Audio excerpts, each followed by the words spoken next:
by personifying my beliefs, and my beliefs are the consistency, the dedication, and not trying to just acquire. People are trying to acquire instead of be.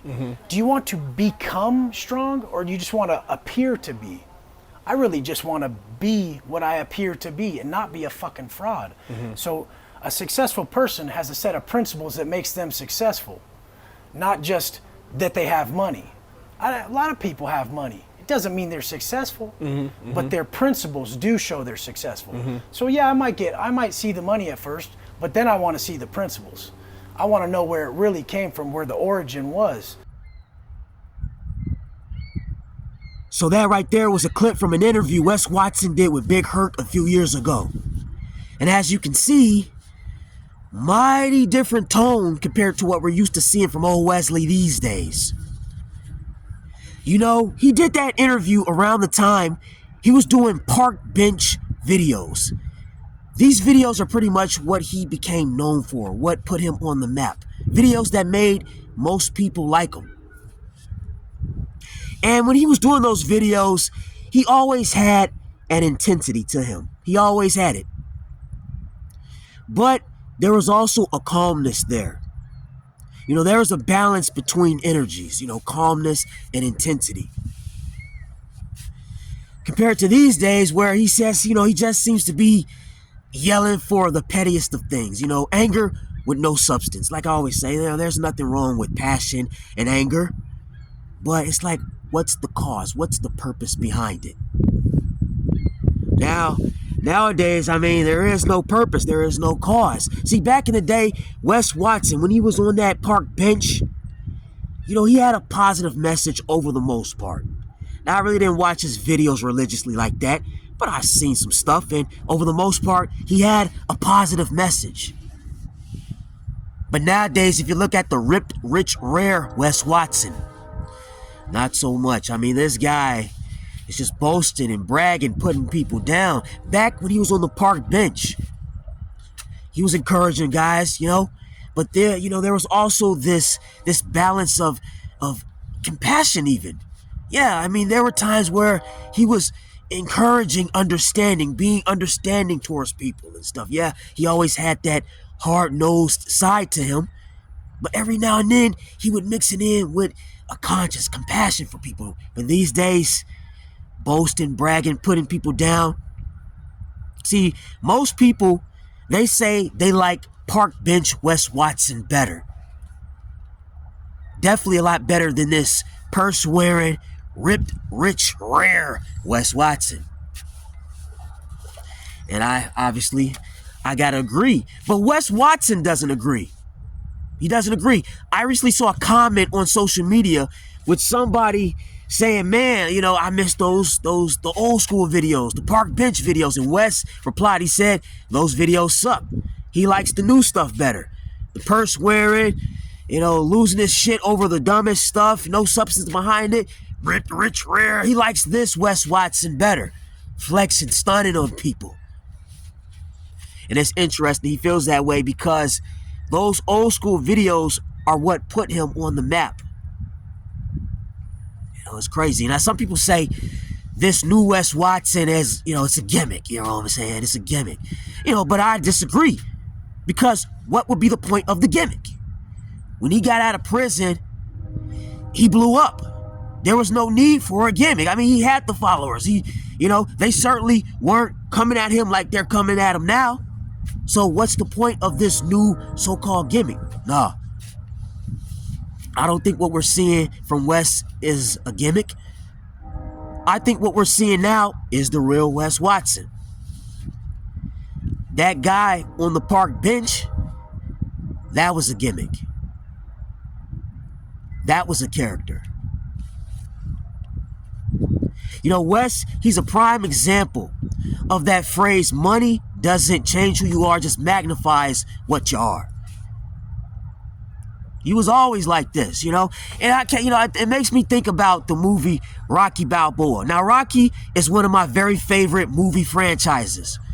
And my very favorite Rocky film, and people are not going to agree with this, they're going to laugh at me, but Rocky 5 is my favorite Rocky film. Everybody say Rocky 5, what's up with that? Yeah, I love Rocky 5. I love Rocky 5 because of the message. It has such a powerful life message that lots of people can relate to. You know, Rocky, I think he was retired or something like that. Runs into this guy named Tommy Gunn from Oklahoma, aspiring boxer, amateur boxer. He finds Rocky, asks Rocky to train him. Hey, could you train him? In the beginning, Rocky says no, he doesn't want anything to do with it. But over time, you know, Rocky, he comes around, ends up taking the guy in, trains him. You know, they're getting along, two peas in a pod. Tommy Gunn starts winning. Rocky's loving him. Rocky starts treating this guy better than he treats his own son. Starts neglecting his family. Rocky, with a good heart, he has such a good heart, he just takes the guy in and he thinks the guy's going to appreciate it. That this guy's going to reciprocate the love.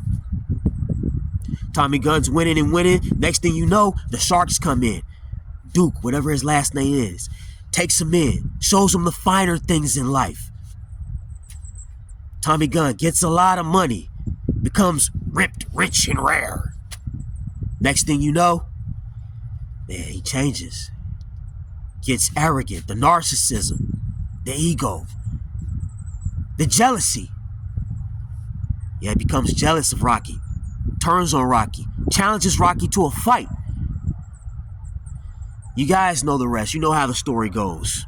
This guy, Rocky took in with the pure heart, turned on him. You gotta be careful who you help. See, Wes Watson is Tommy Gunn, and social media was his Rocky.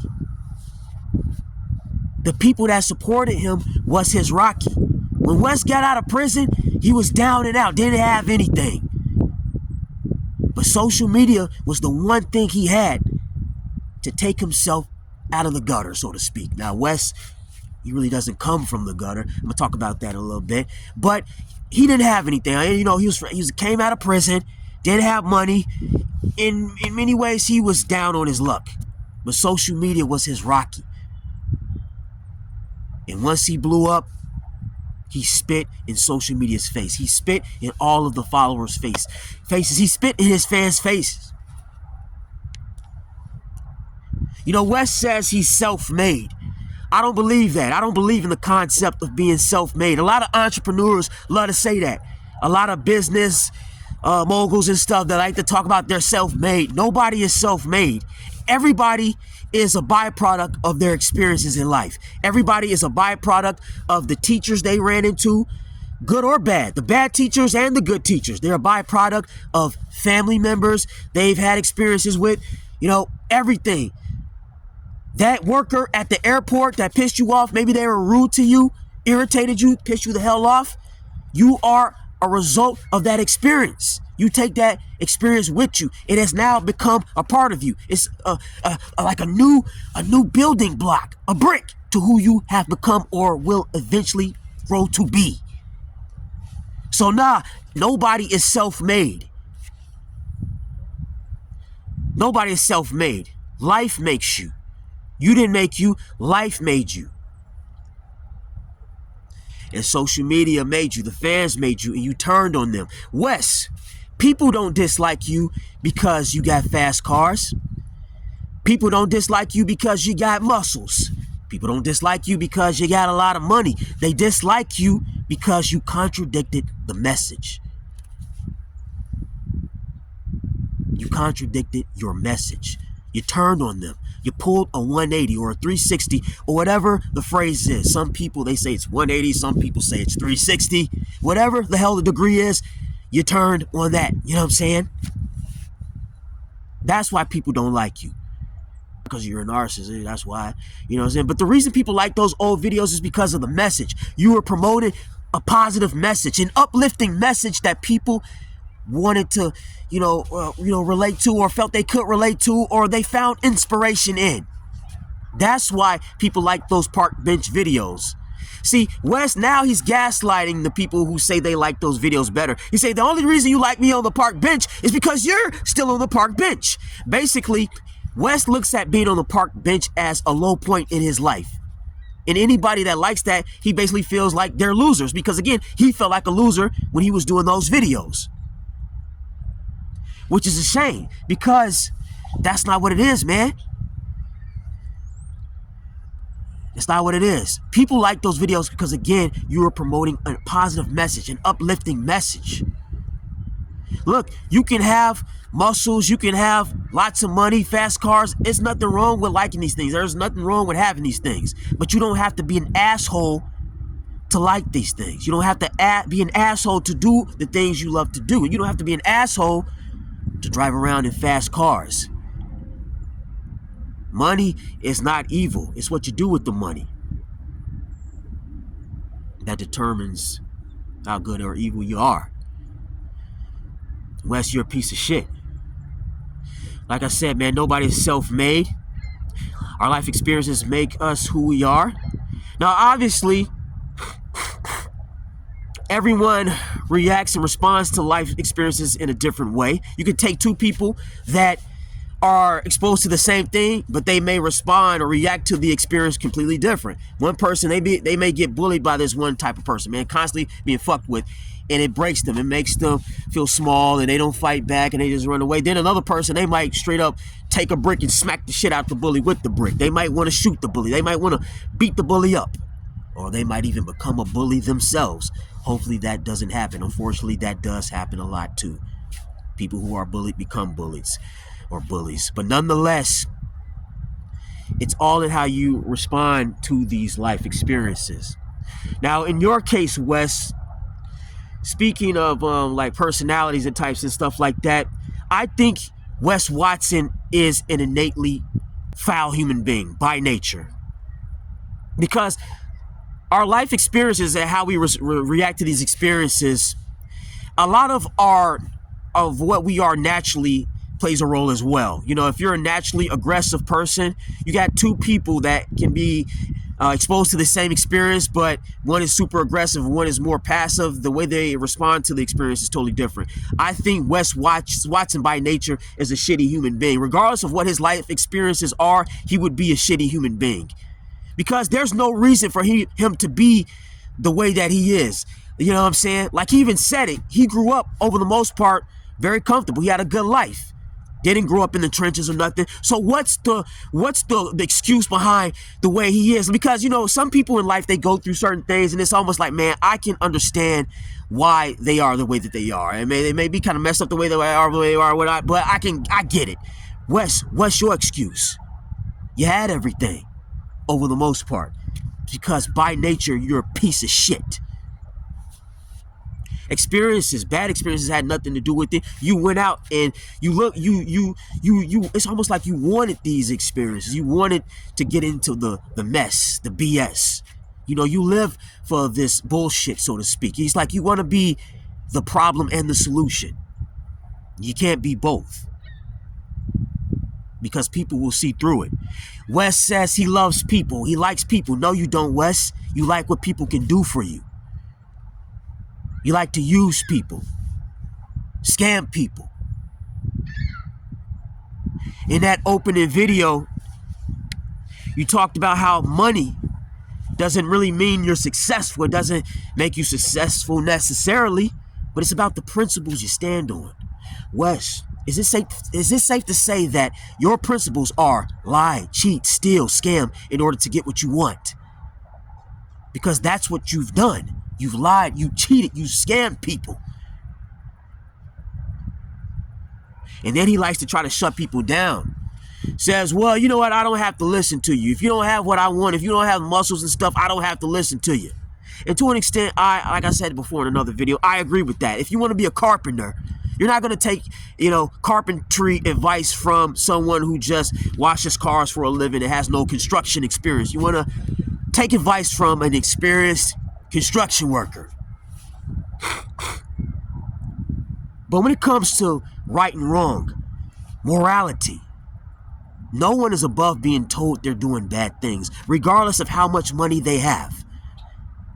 If that's the case, hell, no one is in the position to tell P. Diddy what he was doing and did is wrong, or R. Kelly, because they have more money than lots of people that are criticizing them. Come on, man. Right and wrong, morality doesn't care about how much fucking money you got. And if you truly believed in a God, and you don't, you would know this. You say God is our inner conscious or whatever the fuck. I forgot what he said. Something along those lines. You know, Wes, sometimes our inner conscious, the voices in our head, aren't always telling us the right thing. And it's obvious that's what you've been doing your whole life. Yeah, you just follow your inner voices, regardless of how fucked up they are. You don't care. You just do it. Wes, nobody is mad that you were able to acquire things in life.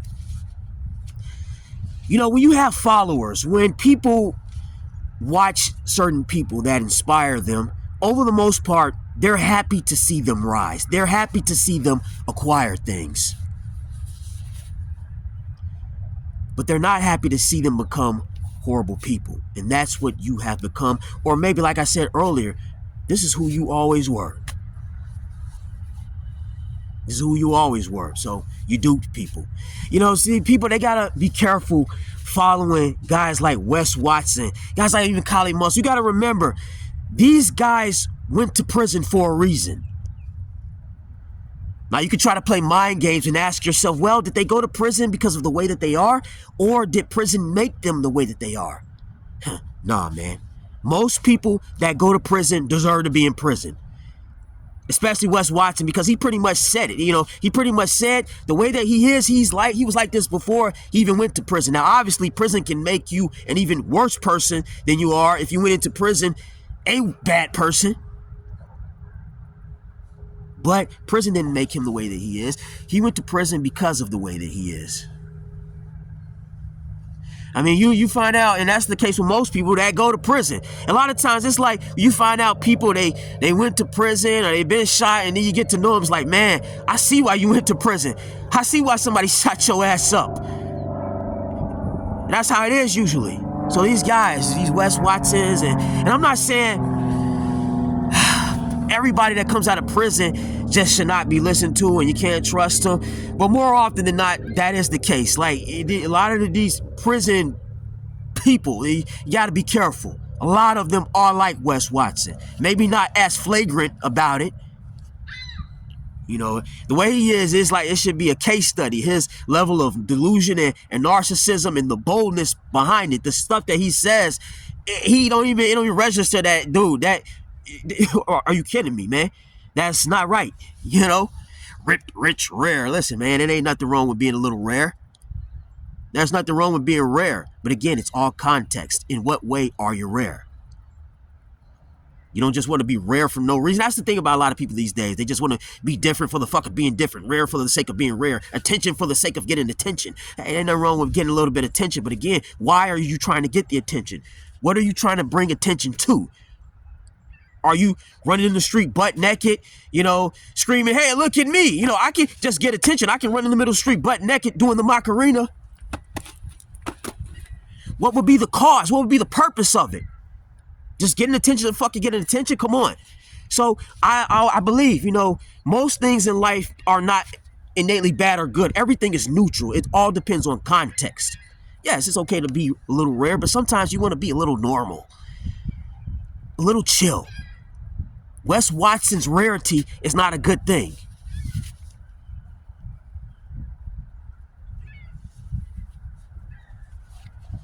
It's not a good thing. That's all I got to say.